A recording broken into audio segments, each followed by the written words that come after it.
3, 2, 1. Audio Jungle. Audio Jungle.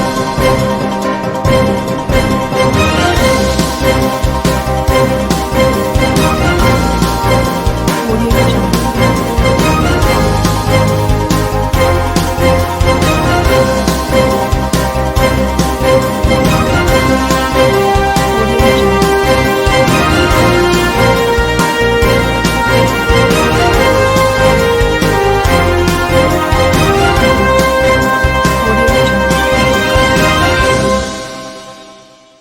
नमस्कार, मैं हूं नरेश राघानी और आप देख रहे हैं हॉराइजन न्यूज। कैरिज कारखाना ग्राउंड पर आज़ादी का अमृत महोत्सव का शुभारंभ। फिट इंडिया फ्रीडम रन 2.0 के अंतर्गत स्पोर्ट्स गतिविधियों का आयोजन। फिट इंडिया फ्रीडम रन 2.0 के अंतर्गत AWSA के तत्वाधान और मुख्य कारखाना प्रबंधक कैरिज A.K. अबरोल के नेतृत्व में कैरिज ग्राउंड के रीगो स्टेडियम पर रविवार सुबह 6:30 बजे से स्पोर्ट्स गतिविधियों का आयोजन रखा गया, जिसमें AWSA के अध्यक्ष और मुख्य कारखाना प्रबंधक A.K. अबरोल ने सभी प्रतिभागियों को शपथ दिलाकर आज़ादी के अमृत महोत्सव की शुरुआत की, जो 2 अक्टूबर तक चलेगा। स्वास्थ्य तथा खेलों के प्रति जागरूकता के लिए संकल्प लिया गया। साथ ही भारतीय ओलंपिक टीम के पदक विजेताओं तथा इतिहास में पहली बार एथलेटिक्स में गोल्ड मेडल जीतने पर बधाई स्वरूप संबोधन दिया गया। आयोजन में AWSA के सेक्रेटरी R.A. यादव, बालाजी, प्रमोद रावत सहित अन्य अधिकारी, सीनियर खिलाड़ी, खेल प्रेमी बच्चों ने भाग लेकर आयोजन को सफल बनाया। आज आज़ादी का अमृत महोत्सव के तहत हम लोग कुछ स्वतंत्रता सेनानियों की मूर्तियों की सफाई करेंगे, ऐसे जैसे कि कल इंडिपेंडेंस डे है, और साथ ही हम बाज़ार में जाके लोगों को और दुकानदारों को प्लास्टिक से होने वाली हानि और प्लास्टिक का यूज़ कैसे कम करें उसके बारे में थोड़ा बहुत उनसे बातचीत करेंगे। और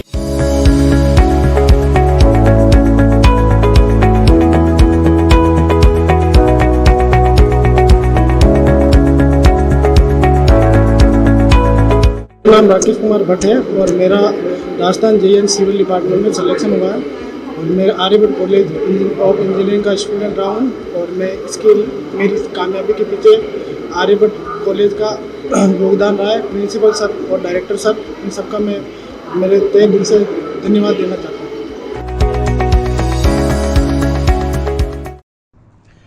NCC कैडेट्स ने मनाया आज़ादी का अमृत महोत्सव, रैली निकाल कर दिया संदेश। बाबा भीमराव अंबेडकर की प्रतिमा स्थल को साफ सफाई कर किया नमन।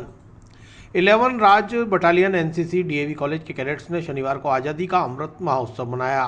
दयानंद महाविद्यालय के NCC अधिकारी लेफ्टिनेंट संत कुमार ने बताया कि NCC निदेशालय के निर्देशानुसार देश भर में NCC कैडेट्स विभिन्न गतिविधियों के माध्यम से आज़ादी का अमृत महोत्सव मना रहे हैं और शहीदों को श्रद्धांजलि अर्पित कर रहे हैं। इसी कड़ी में दयानंद महाविद्यालय के 11 राज्य बटालियन NCC के कैडेट्स ने शनिवार को दयानंद महाविद्यालय से रामगंज बाजार तक सिंगल यूज प्लास्टिक का उपयोग नहीं करने के लिए जन जागरण रैली निकाली और दुकानदारों व ग्राहकों से सिंगल यूज प्लास्टिक का उपयोग नहीं करने का निवेदन किया। NCC कैडेट्स ने रामगंज स्थित अंबेडकर भवन में बाबा भीमराव अंबेडकर की प्रतिमा को साफ किया और भारत को आज़ादी कराने वाले सभी स्वतंत्रता सेनानियों को नमन भी किया। इस अवसर पर महाविद्यालय के प्राचार्य डॉक्टर लक्ष्मीकांत ने NCC अधिकारी और कैडेट्स को सामाजिक जागरण के इस सरोकार में आहुति देने पर शुभकामनाएं प्रदान की। इस अवसर पर SC/ST एसोसिएशन के कारखाना सचिव विनोद कुमार चौहान सहित पुखराज नवल, किशोर तरुण वर्मा सहित अनेक रेल कर्मचारी मौजूद रहे। Audio Jungle.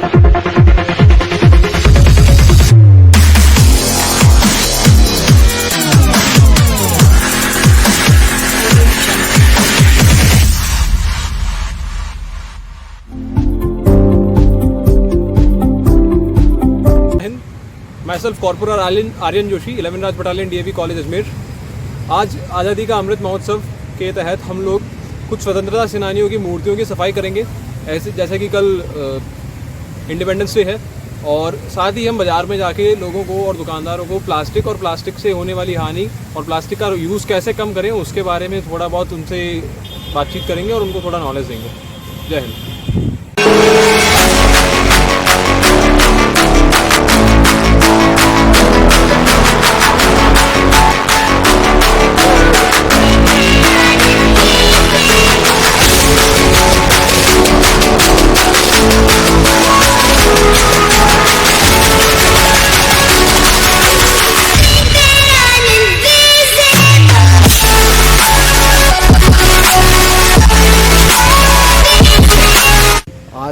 विवेकानंद महाविद्यालय के एनसीसी कैडेट हमारे कार्यालय अंबेडकर भवन में आए और इन्होंने बहुत ही सराहनीय कार्य किया कि अंबेडकर प्रतिमा को इन्होंने स्वच्छ किया और इसको साफ़ सुथरा किया। मैं आशा करता हूं कि ये इसी प्रकार से इस तरह के कार्य करते रहेंगे और बच्चों को हमने बाबा साहब अंबेडकर की जीवनी के बारे से अवगत कराया और ये एक सामाजिक कार्य है। इन बच्चों को इसी तरह सामाजिक कार्य में अपना दायित्व का बोध होना चाहिए जिससे कि ये जीवन में आगे बढ़ सके। मैं इनके उज्जवल भविष्य की कामना करता हूँ, इनका सराहनीय कार्य की पुनः प्रशंसा करता हूँ। मुझे नीम फाउंडेशन ने हमें इतना बड़ा मौका दिया, इतना नेक काम करने का मौका दिया कि आज हम लोग इन बच्चों के साथ में 15 अगस्त सेलिब्रेट कर रहे हैं और बहुत ही ज़्यादा हमें बहुत अच्छा लग रहा है इन लोगों के साथ टाइम स्पेंड करके।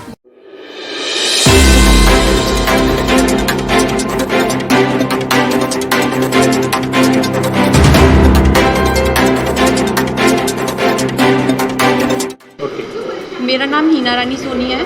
मैं आर्यभट्ट कॉलेज की स्टूडेंट रही हूँ और मेरा एज ए JEN राजस्थान में सिलेक्शन हुआ है। इसलिए मैं सभी बोर्ड ऑफ डायरेक्टर और प्रिंसिपल सर सभी को शुक्रिया अदा करना चाहती हूँ। इस कामयाबी के पीछे आर्यभट्ट कॉलेज का बहुत बड़ा योगदान रहा है। Thank you. नीम फाउंडेशन ने बच्चों के साथ मनाया आज़ादी दिल से सप्ताह। सोशल मीडिया स्टार्स ने बढ़ाया बच्चों का मनोबल। उदयपुर आज़ादी की खुशी को सेलिब्रेट करने के मायने तब और भी बढ़ जाते हैं जब उसे किसी ज़रूरतमंद के साथ साझा किया जाए। बच्चों और सामाजिक कार्यों के लिए प्रतिबद्ध नीम फाउंडेशन ने आज़ादी दिल से थीम के तहत अलसीगढ़ गांव के बच्चों के साथ स्वतंत्रता सप्ताह को सेलिब्रेट किया। फाउंडेशन के साथ social media star Pankaj Joshi और दिव्या उपाध्याय ने यहां बच्चों को तिरंगा, स्टेशनरी, खाद्य सामग्री वितरित करते हुए उन्हें अपनी रुचि के अनुरूप खेलों में प्रतिभा दिखाने के लिए प्रोत्साहित किया।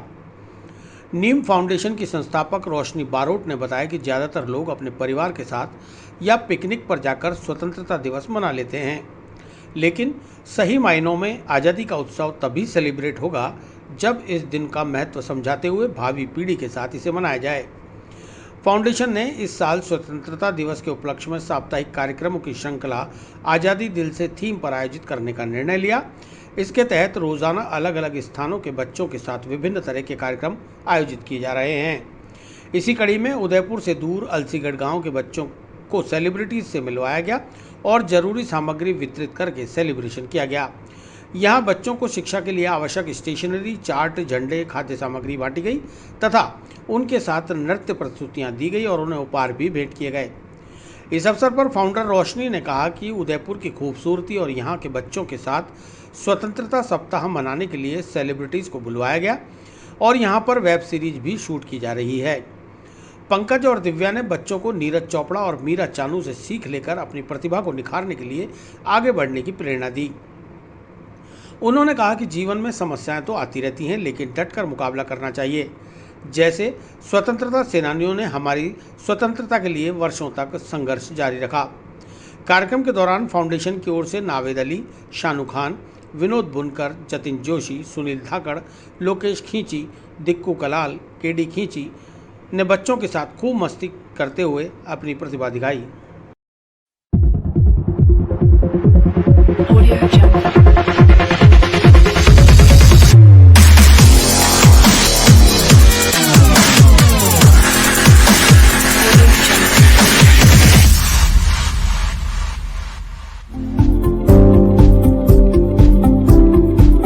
गाइस, हमारा 8-10 दिन से उदयपुर में हमारी वेब सीरीज का शूट चल रहा था, जो कि कल ही खत्म हुआ। तो हम लोग मिले नीम फाउंडेशन से। नीम फाउंडेशन ने हमें इतना बड़ा मौका दिया, इतना नेक काम करने का मौका दिया कि आज हम लोग इन बच्चों के साथ में 15 अगस्त सेलिब्रेट कर रहे हैं और बहुत ही ज्यादा हमें बहुत अच्छा लग रहा है इन लोगों के साथ टाइम स्पेंड करके। और thanks to Roshni and Neem foundation, जिन्होंने हमें इतना बड़ा मौका दिया इन बच्चों के साथ इतना सारा टाइम स्पेंड करने का, इन्हें इतना प्यार देने का। So thank you so much Roshni. और बहुत ज्यादा मजा आया और बहुत ज्यादा मजा आया। और कुछ ही दिन में आपके पास वेब सीरीज आएगी जिसको आप लोग बहुत प्यार देना। और ये हमारी पूरी टीम है जिन्होंने मिलकर ये वेब सीरीज को तैयार किया है और ये हमारा हर काम में साथ देते हैं। आज इतना बड़ा नेक काम था, उसमें भी इन लोगों ने बहुत पार्टिसिपेट किया। So thanks to you all. तमाम आशिकाने ख्वाजा यहाँ पर आए हैं और आकर के सब अपने हाजिर दे रहे हैं। साल में ये चिल्ला एक बार खोला जाता है। इनकी दरगाह पाकिस्तान पाक पट्टन के अंदर है, जहाँ पर मुहर्रम में 5 तारीख को उर्स मनाया जाता है।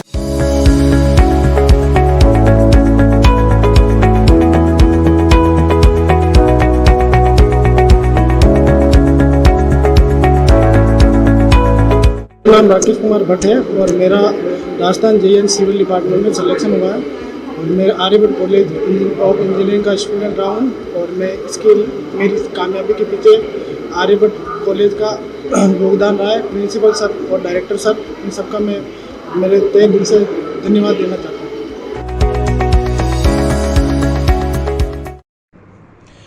बाबा फरीदगंज शकर का चिल्ला जियारत के लिए खुला। मुहर्रम के मौके पर सिर्फ 72 घंटे के लिए ही खोला जाता है चिल्ला। मुहर्रम के मौके पर विश्व प्रसिद्ध महान सूफी संत हज़रत ख्वाजा मोइनुद्दीन हसन चिश्ती की दरगाह में शनिवार को अलसुबह 4 बजे बाबा फरीदगंज शकर का चिल्ला जियारत के लिए खोल दिया गया। चिल्ले के खिदमतगार हकदार हाजी सैयद अनीस मियाँ चिश्ती ने इस चिल्ले को खोला।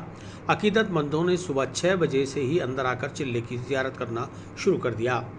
दरगाह के खादिम सैयद कुतुबुद्दीन सकी ने बताया कि चिल्ला मुहर्रम की 4 तारीख यानी 14 अगस्त से मुहर्रम की 7 तारीख यानी 17 अगस्त तक खुला रहेगा।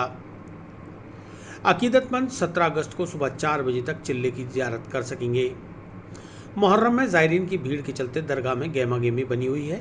चिल्ले के बाहर अकीदतमंदों की लंबी लंबी कतारें नजर आने लगी हैं। अकीदतमंद जियारत के लिए अपनी बारी का इंतजार करते देखे गए। दरगाह बाजार और आसपास के क्षेत्रों में भी रौनक बनी हुई है। दरगाह में मुहर्रम के मौके पर मरसिया ख्वानी और बयान शहादत के आयोजन हो रहे हैं। इनमें बड़ी संख्या में मुसलमान शिरकत करने आ रहे हैं।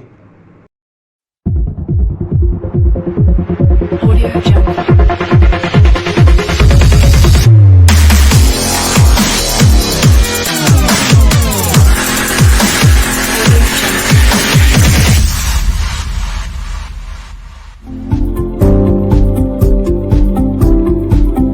आज ख्वाजा गरीब नवाज के दरबार में बाबा फरीद का चिल्ला फजर में खोला गया है और ये 7 मुहर्रम तक खुला रहेगा 72 घंटे के लिए। तमाम आशिकाने ख्वाजा यहाँ पर आए हैं और आकर के सब अपने हाजिरी दे रहे हैं। साल में ये चिल्ला एक बार खोला जाता है। इनकी दरगाह पाकिस्तान पाक पट्टन के अंदर है जहाँ पर मुहर्रम में 5 तारीख को उर्स मनाया जाता है। तो पहले एक दौर था जब ये सिर्फ 5 तारीख को ही खोला जाता है। अब ज़ायरीन की तादाद बढ़ते हुए देखते हुए 72 घंटे के लिए 7 मुहर्रम तक खोला गया, 4 मुहर्रम से 7 मुहर्रम तक। और आने वाले वक्त में जैसे तादाद बढ़ेगी तो इसका समय और बढ़ता चला जाएगा। ख्वाजा गरीब नवाज के दरबार में जो ज़ायरीन आ रहे हैं, ये अपना कोविड-19 के दौरान जो भी गाइडलाइंस राज्य सरकार की जारी हुई है उसी के हिसाब से दरबार में हाजिरी दे रहे हैं। मास्क सब पहन करके आ रहे हैं, दूरी बना रहे हैं, सब ज़ियारतें हो रही हैं और सुकून से हाजिरी करके जा रहे हैं। और गरीब नवाज का करम रहेगा और हम सब यहाँ दरबार में दुआ कर रहे हैं कि जल्द से जल्द ये बीमारी हिंदुस्तान के कोने कोने से चली जाए। आजकल सर जो कपड़े के झंडे आ रहे हैं वो साटन कपड़े के आते हैं। सूती कपड़ा तो बाजार में है ही नहीं, पहली बात तो। और साटन का जो कपड़ा आता है उसमें भी वो पैरामीटर का ध्यान नहीं रखते हैं। एक तो पानी में लगा कलर निकल गया, तो एक राष्ट्रीय ध्वज का सर अपमान होता है। अगर बाजार के झंडे अपन 100-150 रुपये में लगाएं अपन, तो वो उससे राष्ट्रीय ध्वज का वो जो अपन जिस चीज़ के लिए लगा रहे हैं वो मतलब सस्ता झंडा लगा के वो उसका कर रहे हैं। मेरा नाम है Gajanan Sharma. I am from mechanical branch. मैं आर्यभट्ट से स्टडी कर रही हूँ। My name is Hrithik and I am a student of Aryabhatta college. Video lecture के थ्रू हम वीडियो आज़ादी के 75वीं वर्षगांठ पर देश प्रेम और देशभक्ति की आस्था को प्रकट करने के लिए घरों पर फहराएं तिरंगा। खादी के ISI मार्क वाले खादी कमीशन से मान्यता प्राप्त झंडों को लगाकर करें देशभक्ति की आस्था का प्रदर्शन। 15 अगस्त 2021 रविवार को देश की आज़ादी का 75वां स्वतंत्रता दिवस पूरे देश भर में देशभक्ति की भावनाओं से उत्प्रोत होते हुए बड़े ही हर्षोल्लास के साथ मनाया जाएगा। इसे लेकर लोगों में उत्साह नजर भी आ रहा है। शनिवार को कचहरी रोड स्थित खादी ग्रामोद्योग भंडार पर बड़ी संख्या में लोग खादी से निर्मित खादी कमीशन से मान्यता प्राप्त ISI मार्का वाले झंडे खरीदने के लिए पहुंचे। खादी भंडार के मैनेजर ललित कुमार शर्मा ने बताया कि प्लास्टिक और कच्चे रंगों वाले साटन के कपड़ों के झंडों को फहराने से देशभक्ति की भावना धूमिल होती है, साथ ही राष्ट्रीय ध्वज तिरंगे का अपमान भी होता है क्योंकि वह रंग छोड़ देते हैं और फट जाते हैं, जबकि खादी के झंडे मजबूत और पक्के रंगों वाले होते हैं। इसलिए लोग अब धीरे धीरे अपनी धारणा में बदलाव ला रहे हैं और खादी की तरफ उनका झुकाव भी बढ़ता जा रहा है। पिछले कुछ वर्षों से लगातार खादी के कपड़ों के साथ ही खादी से बने हुए तिरंगे झंडे की भी बिक्री बढ़ने लगी है। कल भी 25 से 30 हज़ार रुपये के झंडों की बिक्री हुई थी। वहीं आज भी ऐसा ही रुझान नजर आ रहा है। Audio Jungle.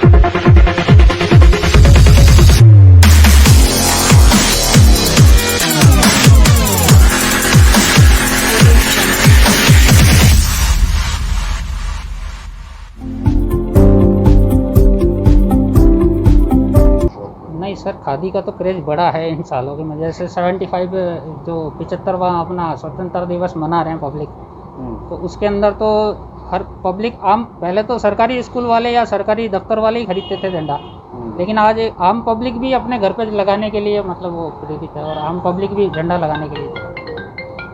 कौन है? हाँ, तो पहले किस तरह से आपका वो रहता था कि जब खादी तो चलता था पर झंडे बहुत कम दिखते थे? पहले इंतज़ार ही करते थे सर, हम तो अपने टाइम पे दुकान खोल के ग्राहकों का इंतज़ार करते हैं, अपनी तरफ से डिस्प्ले करते हैं, लोगों को प्रेरित करते हैं भाई खादी का खरीदो। बाज़ार में जो झंडे आते हैं वो प्लास्टिक वगैरह के होते हैं और अपना प्योर सूती कपड़ा आता है। ISI मार्क का झंडा आता है खादी भंडार पे जो होता है, खादी कमीशन से ऑथराइज झंडा आता है, तो झंडा यही लगाएं। अच्छा, आजकल के झंडे चल गए हैं कपड़े के, सूती कपड़ों के, इनके नहीं, आजकल सर जो कपड़े के झंडे आ रहे हैं वो साटन कपड़े के आते हैं, सूती कपड़ा तो बाज़ार में है ही नहीं, पहली बात तो। अच्छा। और साटन का जो कपड़ा आता है उसमें भी वो पैरामीटर का ध्यान नहीं रखते हैं। एक तो पानी में लगा कलर निकल गया, तो एक राष्ट्रीय ध्वज का सर अपमान होता है। अगर बाजार के झंडे अपन 100-150 रुपये में लगाएं अपन, तो वो उससे राष्ट्रीय ध्वज का वो जो अपन जिस चीज़ के लिए लगा रहे हैं वो मतलब सस्ता झंडा लगा के वो उसका पैरामीटर। अच्छा, अपने पास कौन कौन सी रेंज के हैं, क्या है वैरायटी? अपने सर 2x3 का है एक सबसे छोटा, वो 800 रुपये का है। उससे बड़ा है 3x4.5, वो 1500 रुपये का है। और उससे बड़ा 4x6 का है सर, वो 1900 रुपये का है। ये कारों पर, इन पे कार पे लगाने के लिए 135 रुपये का झंडा आता है, वो तो मजिस्ट्रेट वगैरह और वो उनके लिए उन्हीं कारों को लगता है। तो अब पहले से तुलना में अब आज क्या खरीदारी कुछ? लास्ट ईयर की तुलना में कल भी 40,000 रुपये के झंडे बिके, लगभग 25-30 झंडे बिक गए थे। और आज भी अभी सुबह से लगे रहे, शाम तक हो सकता है शायद 25-30 झंडे आज भी बिक गए। खादी ग्रामोद्योग भंडार पर झंडा खरीदने आए विशाल धैया, नरेंद्र सिंघाड़ा आदि ने बताया कि खादी से बने हुए स्वदेशी झंडों से देशभक्ति की भावना को बढ़ावा मिलता है। राष्ट्रीय ध्वज के प्रति सम्मान और अपने राष्ट्र के प्रति प्रेम का प्रदर्शन करने के लिए आज़ादी के उत्सव वाले दिन झंडा फहराना आवश्यक है, इसलिए वे झंडा खरीदने आए हैं। खादी ग्रामोद्योग भंडार पर 1500 रुपये से 2000 रुपये तक की रेंज में खादी से निर्मित पक्के रंगों वाले राष्ट्रीय ध्वज विभिन्न साइज में उपलब्ध हैं।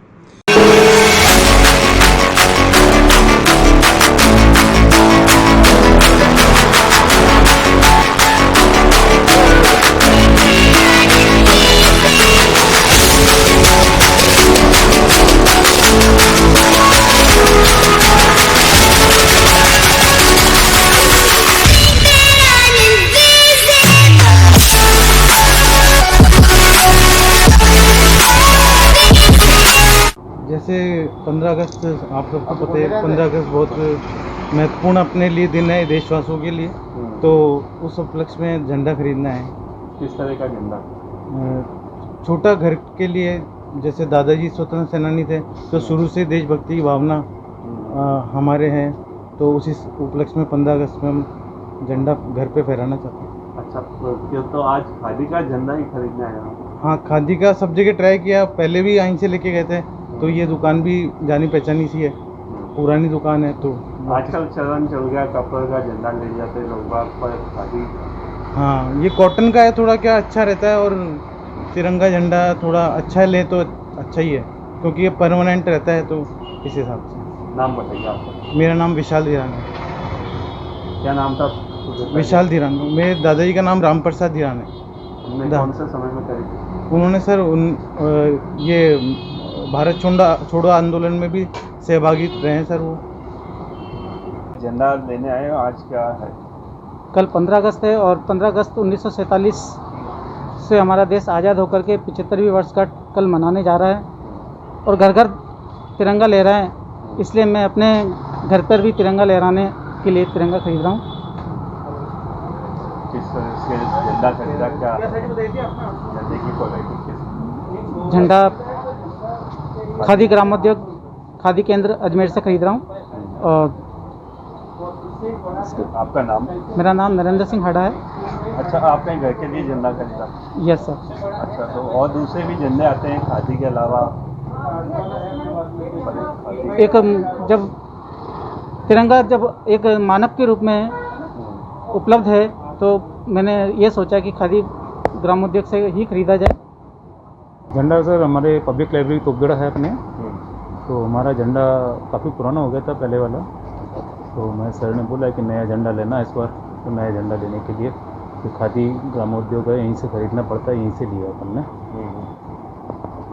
क्या मानते हो कि कल देश आज़ाद हुआ था 15 अगस्त को? 15 अगस्त तो 15 अगस्त ही है भैया, इसको तो बड़े धूमधाम से सेलिब्रेट करने का होता है, करते हैं। तो यहाँ की कमेटी ने किसी यहाँ पे बाबू खान नाम के शख्स को यहाँ पे केयर के लिए रखा था, तो देख रेख के लिए रखा हुआ था। उसके अकॉर्डिंग अब ये धीरे धीरे हर चीज़ में ये इंटरफेयर करने लग गया और आने वाले जाने वाले नमाजियों को परेशान करता है।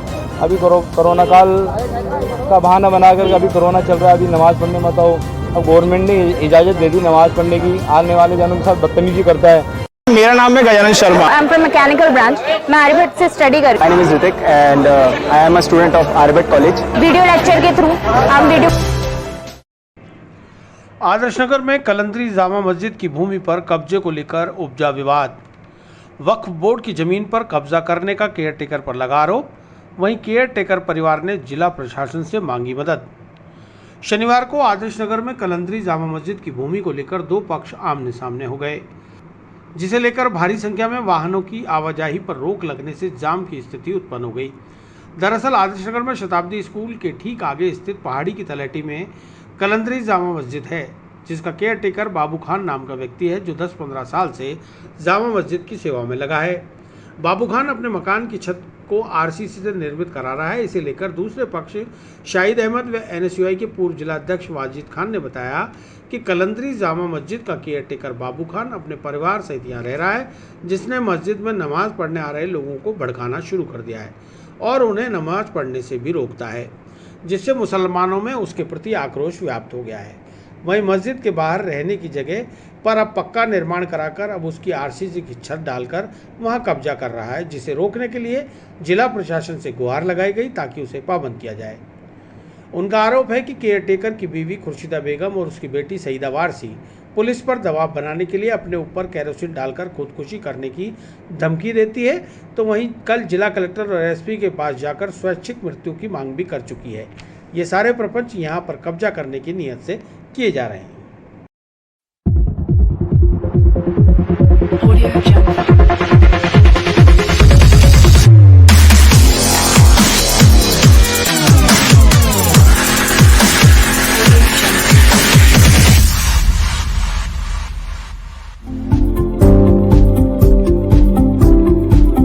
हाय हाय बाबू खान, हाय हाय बाबू खान, हाय हाय बाबू खान, हाय हाय बाबू खान, हाय हाय।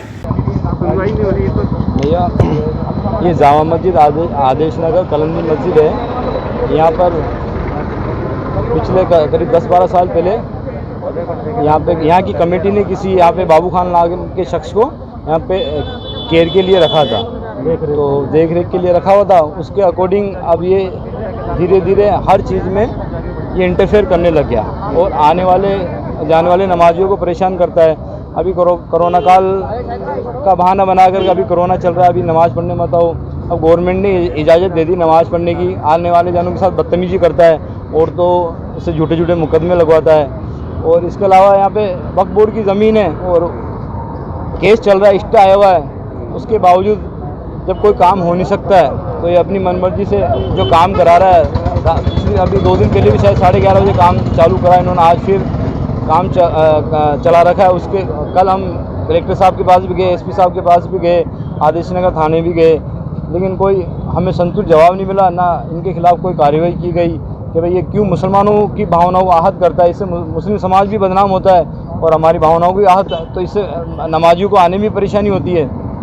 तो इस तरीके से ये लोग कर रहे हैं ना, तो हम चाहते हैं कि हमारी भावनाओं को मुस्लिम समाज को इसकी वजह से कोई बदनामी नहीं झेलनी पड़े, तो इसको पाबंद किया जाए और ये काम चल रहा है उसको भी रोका जाए। आज क्या करा इस संदर्भ में? आज ये नहीं, जो इन्होंने जो करा है, शायद छत का काम चल रहा है यहाँ पे।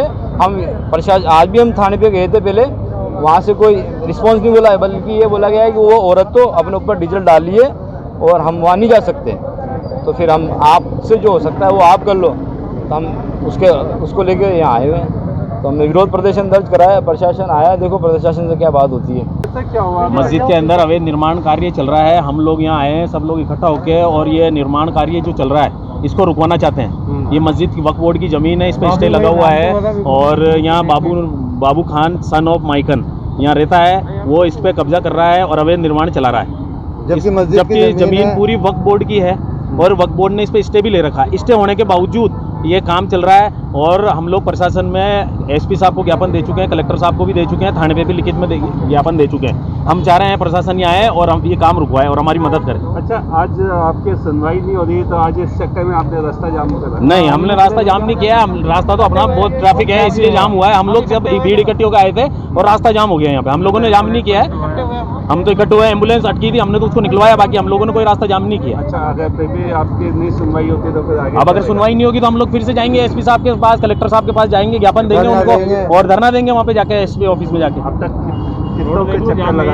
अब तक चक्कर तो काफी सालों से ही लग रहे हैं, लेकिन अभी हम लोग पिछले फ्राइडे को भी गए थे, कल भी गए थे, अब आगे जरूरत पड़ेगी तो और जाएंगे।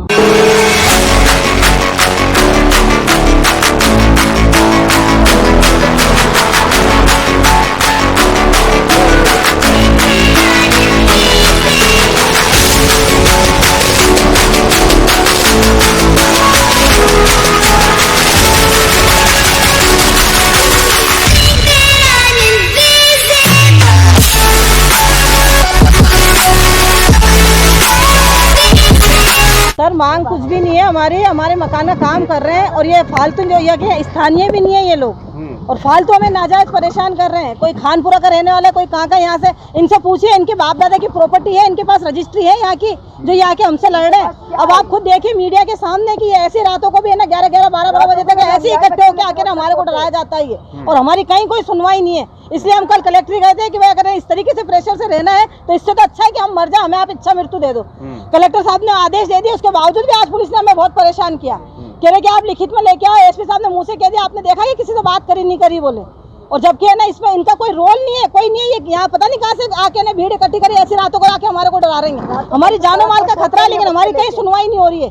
अब आप बताओ इसके लिए हम किसके पास जाए, कौन से प्रशासन के पास जाके जगह? सीधा यूँ कहते हैं कि ना कांग्रेस का राज है ना तो हमारा ही राज चलेगा, किस भी एक फोन पे हम चाहे जो काम करा ले, तो हम किसके पास जाए, कौन सी सरकार के पास जाए रोने के लिए? कांग्रेस को इसलिए थोड़ा ना बिठाया हमने कि हमारे को रोना पड़ जाए। इससे तो अच्छा क्या बनवा क्या देगा आप? सर कुछ भी नहीं है, छत बनी है, आप बेशक देख सकते हैं, हमारे घर की कंडीशन देख सकते हैं, कुछ भी नहीं है। वो भी है ना एसपी साहब और कलेक्टर साहब ने कहा, उनके कहने पे ना हमने ना मतलब छत डलवाई है, बस छत बनाई हमने, 2 घंटे काम करवाए और कुछ भी नहीं कराया। जबरदस्ती ऐसे भीड़ इकट्ठा होकर हमारे को डराया जा रहा है। कितने समय से यहाँ पर? सर 40 साल हो गए। पहले बना हुआ था क्या? हाँ बना हुआ था, हमने छत बनाई है। सर कहते हैं कि यहाँ पे मस्जिद के अंदर नमाज पढ़ने के लिए जाते तो इनको रोका जाता नहीं सर, झूठ है, ये सब झूठ है। मेरा नाम सईदा वारसी है, मस्जिद का बिल मेरे पापा पे करते हैं, वक्फ बोर्ड का कोई रोल नहीं है और जबरदस्ती हमें परेशान किया जा रहा है। फिर भी सुनवाई नहीं होती तो? हाँ नहीं है सर, सुनवाई नहीं होती तो आप बताइए हम कहाँ जाएं? जब कलेक्टर भी नहीं सुनेंगे, एसपी नहीं सुनेंगे तो किसके पास जाके करेंगे? फिर इच्छा मृत्यु दे दो आप हमारे को। वो इनका मस्जिद में बाबू खान कह रहे हैं, इनका मस्जिद वक्फ बोर्ड के कोई विवाद है निर्माण कार्यों को लेकर के, जिन्होंने या लोग इकट्ठे हैं उनको समझा दिया गया, शांति है मौके। रास्ता जाम कर दिया था? नहीं कोई मामूली हुआ था, कोई रास्ता जाम नहीं।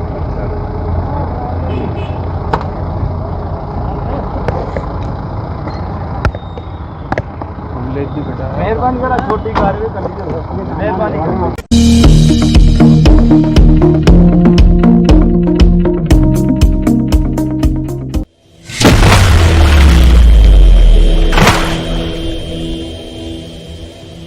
ये अपना जो अजमेर में स्मार्ट सिटी का प्रोजेक्ट चल रहा है ना, आना सागर की जो ये डिगिंग वर्क, इसमें क्या ये केबल डैमेज हो गई 2-3 इंच, तो इसमें क्या सारा नेटवर्क डैमेज पड़ा है। और अभी भी ये बंदे अभी काम कर रहे हैं जो कि इसको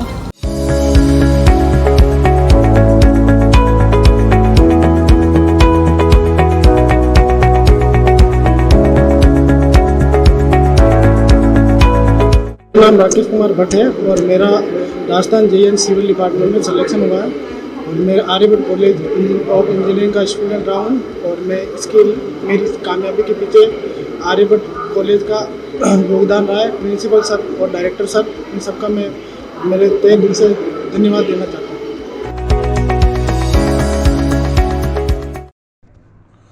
भारत संचार निगम लिमिटेड यानी BSNL की ऑप्टिकल फाइबर लाइन पिछले 3 दिनों से क्षतिग्रस्त। वैशाली नगर देवनारायण मंदिर के पास फाइबर लाइन टूटने से BSNL का नेटवर्क हुआ ठप। बीएसएनएल ऑप्टिकल फाइबर लाइन क्षतिग्रस्त हो जाने से वैशाली नगर, पंचशील सहित आसपास के बड़े इलाके के इंटरनेट नेटवर्क ठप हो गए और सभी काम बंद होने से इन दफ्तरों के कार्मिक हाथ पर हाथ धरे बैठे रहे। दरअसल वैशाली नगर गौरव पथ देवनारायण मंदिर के पास स्मार्ट सिटी प्रोजेक्ट के तहत किए जा रहे विकास कार्यों के दौरान सड़क निर्माण कार्य चल रहा है, जिसकी वजह से बीएसएनएल की इंटरनेट फाइबर ऑप्टिकल लाइन क्षतिग्रस्त हो गई है, जिसे ठीक करने के लिए बीएसएनएल के ठेकेदार ओम प्रकाश भाटी के निर्देशन में कर्मचारी लगातार काम में जुटे हुए हैं, लेकिन रविवार दोपहर तक लाइन ठीक नहीं हो पाई। ठेकेदार ने बताया कि अभी 3-4 घंटे का वक्त और लगेगा। गौरतलब है कि बीएसएनएल की ऑप्टिकल फाइबर लाइन से इस क्षेत्र में स्थित बैंक, मॉल्स, निजी कार्यालय और मीडिया हाउस जुड़े हुए हैं, जिनमें इंटरनेट लाइन कट जाने से काम ठप हो गया है। बीएसएनएल को चाहिए कि समय पर इन लाइनों का रखरखाव कर व्यवस्थित रखा जाए, ताकि उपभोक्ताओं को लगातार 3-3 दिन तक परेशान ना होना पड़े।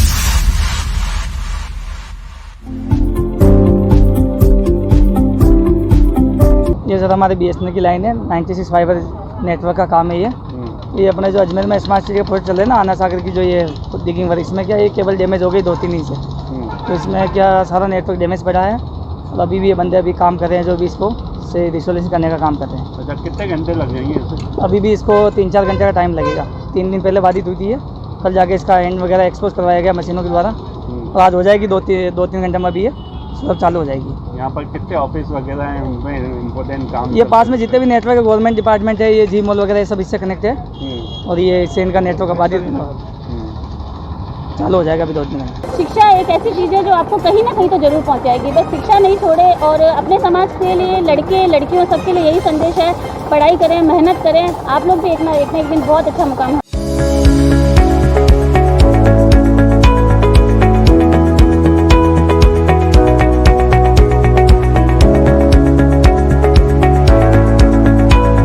नाम राकेश कुमार भट्ट है और मेरा राजस्थान JN सिविल डिपार्टमेंट में सिलेक्शन हुआ है और मैं आर्यभट्ट कॉलेज ऑफ इंजीनियरिंग का स्टूडेंट रहा हूँ और मैं इसके मेरी कामयाबी के पीछे आर्यभट्ट कॉलेज का योगदान रहा है। प्रिंसिपल सर और डायरेक्टर सर, इन सबका मैं मेरे तहे दिल से धन्यवाद देना चाहता हूँ।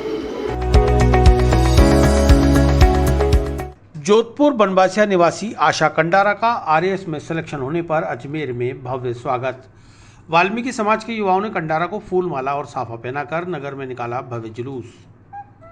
RAS 2018 में जोधपुर बनवासिया की रहने वाली पूर्व में सफाई कर्मचारी रही आशा कंडारा का चयन हो जाने पर वाल्मीकि समाज में बेहद खुशी है।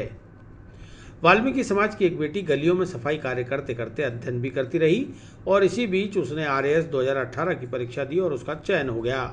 ये समाज के लिए बड़े ही सम्मान और गौरव की बात है कि वाल्मीकि समाज की एक बेटी आज गलियों से झाड़ू लगाते लगाते प्रशासनिक अधिकारी के पद पर पहुंच चुकी है।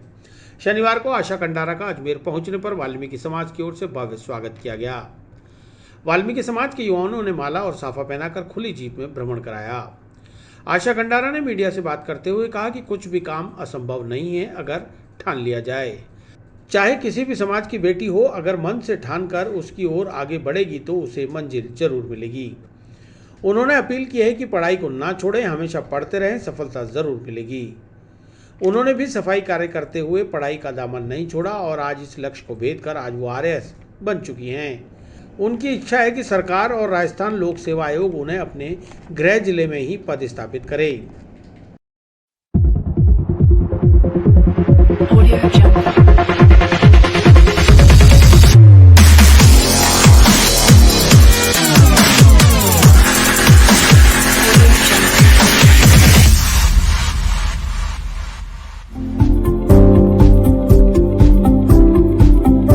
आप ये जो RAS का पद सफल हो गया, RAS का पद इसमें किस तरह की भूमिका और क्या आपकी आगे कैसे बननी भूमिका क्या रही, मतलब आपका भूमिका तो क्या एक्चुअली ये है कि जिस समाज से हम लोग बिलोंग करते हैं उस समाज में सब लोग ये सोचना भी बहुत दूर की बात होती है, क्योंकि RAS जो है राजस्थान का सबसे टॉप क्लास का जो एग्ज़ाम है वो होता है। बट जो लोगों का ये जो सोच है इस चीज़ का खंडन करने के लिए कहीं ना कहीं मैंने एक पहल की और बस एक यही संदेश है कि शिक्षा का साथ ना छोड़े, पढ़ाई करें। मैंने भी मेहनत की, माना कि बहुत मेहनत करनी पड़ती है, लेकिन धैर्य रखें और सच्ची निष्ठा से कड़ी मेहनत करेंगे तो आपको उसका मुकाम ज़रूर हासिल होगा। बस एक जो धारणा बना रखी है ना कि RS बहुत बड़ा वो है, ये है, तो मतलब शुरुआत तो करो, कहीं तो स्टैंड करोगे आप लोग, बस वही चीज़ है और ऐसा कुछ भी नहीं है। आप कौन से समाज से हो? मैं ऐसी वाल्मीकि समाज से हूँ। ऐसी कैटेगरी में भी सबसे नीचे जो आता है, सबसे नीचे जो स्टैंड करता है वाल्मीकि समाज से। जोधपुर नगर निगम में कितने समय आपको काम किया? 2 साल से। किस पोस्ट पे? सफाई कर्मचारी। अच्छा, अब क्या बन गए आप? अभी तो सर पोस्ट तो मिली नहीं है, बट RAS क्लियर किया है और जो रैंक है उसके अकॉर्डिंग देखो अब क्या पोस्ट देते हैं, लेकिन जो भी मिलेगा सर आपको सॉरी समाज में जो जोश है, समाज के एक नाम बिल्कुल सबका बहुत बहुत बहुत शुक्रिया अदा करना चाहूँगी, क्योंकि जो लोग मुझे नहीं जानते, जब वो लोग भी खुश होते हैं, उन लोगों में एक उत्साह, एक एनर्जी जो आती है उन लोगों में, मतलब बधाइयों के लिए फ़ोन करते हैं, कहाँ से कहाँ आते हैं। जैसे ये भी हमारे परिवार के हैं, लेकिन फिर भी इनके साथ में भी इतने लोग जुड़े हैं, तो खुशी तो होती है बहुत ज़्यादा। जब बिना वजह बिना रिश्ते के कोई खुश होता है तो भी तो ऐसा खुशी तो खैर है बहुत ज़्यादा। RS बनने का आपको क्या पोस्ट वैसे मिलनी चाहिए? पोस्ट का तो खैर अब वो RPS ही है, राजस्थान सरकार है, वो कहाँ देती है पोस्ट, लेकिन सर्वोपरि जहाँ पे अपन रह के समाज की सेवा कर सकें, बस वही पोस्ट सबसे ज़्यादा इच्छुक है मेरी, मतलब मैं इच्छा यही रखती हूँ कि वही मुझे अच्छी कोई पोस्ट मिले। आप समाज के बंधु को क्या संदेश देना चाहते हैं? फिर समाज के बंधु को एक ही समाज देना चाहूँगी जो आपने एक क्राइटेरिया सेट कर रखा है कि हम SC से बिलोंग करते हैं, हम सिर्फ एक सफाई कर्मचारी तक ही सीमित हैं, बस उस चीज़ को कहीं ना कहीं मैंने चेन को तोड़ने की कोशिश की और मैं भी चाहती हूँ कि सब मेरे साथ उस रास्ते पे चलो। जो बाबा राव ने, जो भीम साहब ने जो हमें रास्ता दिखाया है, एक पेन पकड़ाइए, बस उस चीज़ का बोलते उस चीज़ का मान रखिए, पढ़ाई करिए, मेहनत करिए, शिक्षा करिए।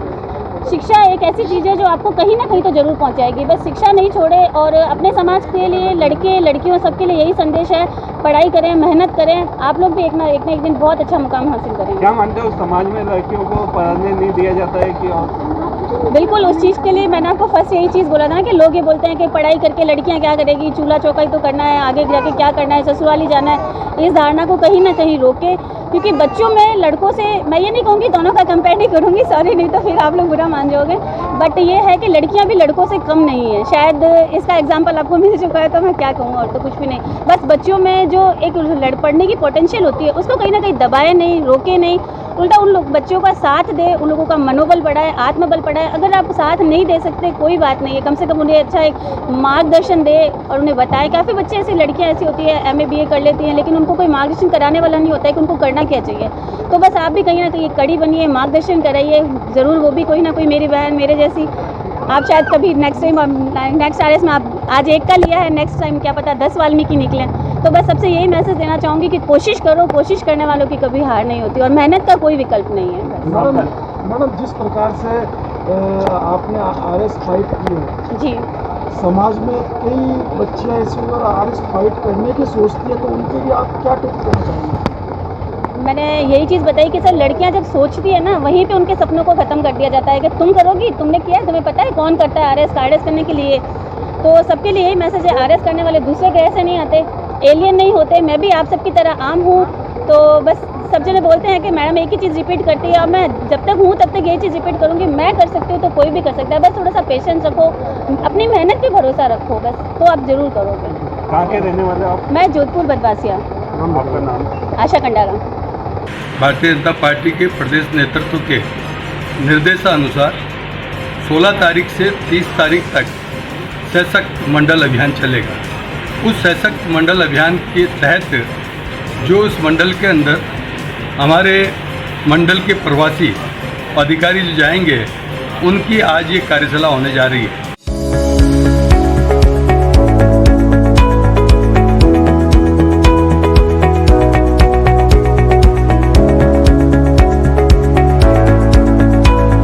नाम राकेश कुमार भट्ट है और मेरा राजस्थान JN सिविल डिपार्टमेंट में सिलेक्शन हुआ है और मैं आर्यभट्ट कॉलेज ऑफ इंजीनियरिंग का स्टूडेंट रहा हूँ और मैं इसके मेरी कामयाबी के पीछे आर्यभट्ट कॉलेज का योगदान रहा है। प्रिंसिपल सर और डायरेक्टर सर, इन सबका मैं मेरे तहे दिल से धन्यवाद देना चाहता हूँ।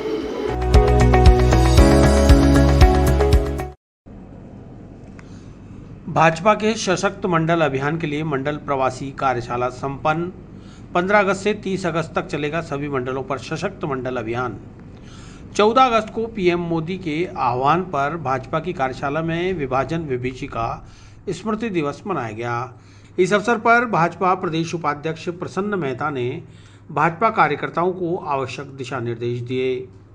भारतीय जनता पार्टी अजमेर देहात की ओर से पर्वतपुरा बाईपास स्थित बिरला सिटी वाटर पार्क में सशक्त मंडल अभियान के लिए आयोजित मंडल प्रवासी कार्यशाला संपन्न हो गई। कार्यशाला में भाजपा प्रवासी कार्यकर्ताओं को प्रशिक्षित किया गया। भाजपा के प्रदेश उपाध्यक्ष प्रसन्न चंद्र मेहता ने भाजपा अजमेर देहात की इस कार्यशाला में मंडलों को सशक्त करने का मंत्र देते हुए कहा कि हर विधानसभा क्षेत्र में प्रवासी कार्यकर्ताओं को प्रवास करना है और अजमेर देहात के प्रत्येक मंडल पर मंडल प्रवासी कार्यकर्ताओं को 15 अगस्त से 30 अगस्त तक इस अभियान हेतु प्रवास करने हैं। मेहता ने बताया कि प्रत्येक 14 अगस्त को प्रधानमंत्री नरेंद्र मोदी के आह्वान पर इस दिवस को विभाजन विभीषिका स्मृति दिवस के रूप में मनाया जाएगा। कार्यशाला को संबोधित करते हुए अजमेर देहात जिला अध्यक्ष देवी शंकर भूतड़ा ने बताया कि बूथ इकाई सिर्फ चुनाव जीतने के लिए नहीं बल्कि भाजपा के मूल विचार को बूथ पर रहने वाले प्रत्येक व्यक्ति तक पहुंचाने और समाज को सशक्त करने के लिए है। जिला मीडिया प्रभारी मोहित जैन ने बताया कि सशक्त मंडल अभियान के लिए जिला मॉनिटरिंग कमेटी में पवन जैन व वीरेंद्र सिंह कानावत रहेंगे। इस अभियान के लिए आईटी टीम के प्रमुख प्रकाश रावत होंगे। कार्यशाला में सांसद भागीरथ चौधरी ने सभी का धन्यवाद ज्ञापित किया और मंच संचालन महामंत्री जीतमल प्रजापत ने किया।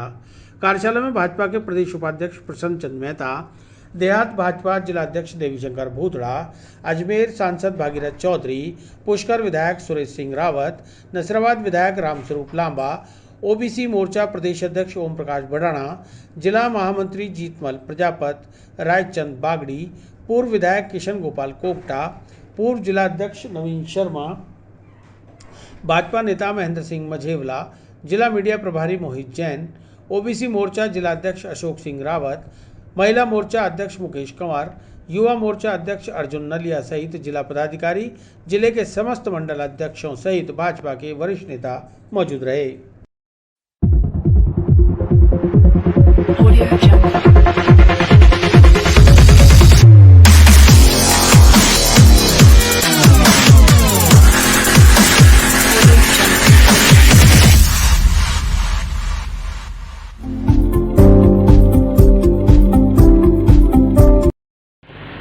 भारतीय जनता पार्टी के संगठन की दृष्टि से नीचे तक संगठन को चुस्त और दुरुस्त और मजबूत करने के लिए भारतीय जनता पार्टी के प्रदेश नेतृत्व के निर्देशानुसार 16 तारीख से 30 तारीख तक सशक्त मंडल अभियान चलेगा। उस सशक्त मंडल अभियान के तहत जो उस मंडल के अंदर हमारे मंडल के प्रवासी अधिकारी जो जाएंगे उनकी आज ये कार्यशाला होने जा रही है। इस कार्यशाला में हमारे भारतीय जनता पार्टी के प्रदेश के उपाध्यक्ष और अजमेर संभाग के प्रभारी सम्माननीय श्री प्रसन्न जी मेहता साहब पधारे हैं, उनका मार्गदर्शन मिलेगा और उस मार्गदर्शन के बाद जो हमारे प्रवासी हैं जिले के पदाधिकारी वो मंडल में 16 से लेकर कर 31 तक प्रवास कर मंडलों की बैठकें लेकर कर पार्टी के संगठन को चुस्त दुरुस्त करेंगे। उसके साथ साथ देश के प्रधानमंत्री नरेंद्र भाई मोदी द्वारा जो अस्मरणीय काम किए जा रहे हैं इन कार्यों को भी नीचे तक ले जाने की कार्य योजना बनेगी। हमारे शक्ति केंद्र, बूथ के अध्यक्ष और बूथ की कार्य समिति, इस सब का काम तीव्र गति से चलेगा। उत्तर प्रदेश के अंदर जो बाढ़ आई है, जो त्रासदी आई है, उसको संभालने में यूपी गवर्नमेंट पूरी तरह से फेल हो गई है। हम चाहते हैं कि ये दुआ मांगने आए कि अगले बार जो चुनाव आए उसमें राहुल गांधी जी के नेतृत्व में और प्रियंका जी के नेतृत्व में कांग्रेस की गवर्नमेंट आए और प्रियंका जी वहाँ की चीफ मिनिस्टर बने।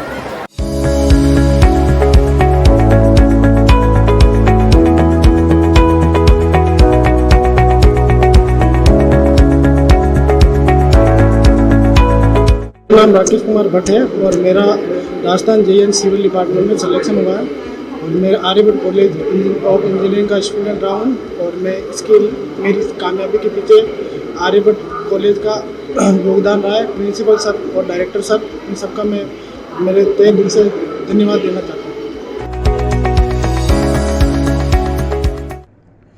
ख्वाजा गरीब नवाज की दरगाह में उत्तर प्रदेश के बाढ़ पीड़ितों के लिए दुआ। अखिल भारतीय प्रियंका राहुल गांधी फोरम के राष्ट्रीय अध्यक्ष विजय गुप्ता ने दी हाजिरी। विश्व प्रसिद्ध महान सूफी संत हजरत ख्वाजा मोइनुद्दीन हसन चिश्ती की दरगाह में अखिल भारतीय प्रियंका राहुल गांधी फोरम के राष्ट्रीय अध्यक्ष विजय गुप्ता व उनके साथ आए गजेंद्र सिंह सोदा ने हाजिरी दी।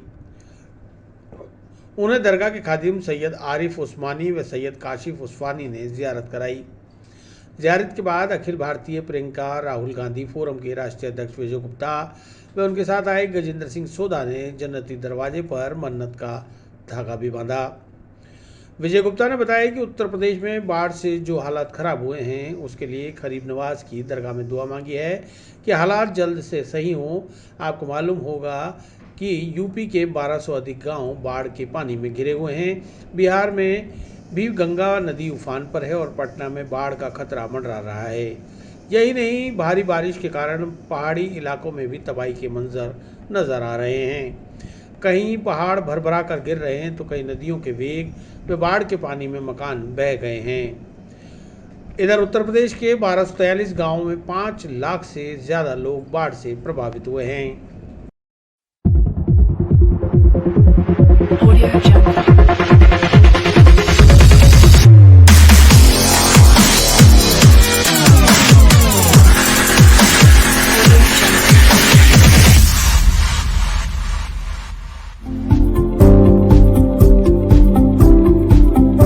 यहाँ पे हम दुआ मांगने आए हैं। यहाँ पे जो उत्तर प्रदेश के अंदर जो बाढ़ आई है, जो त्रासदी आई है, उसको संभालने में यूपी गवर्नमेंट पूरी तरह से फेल हो गई है।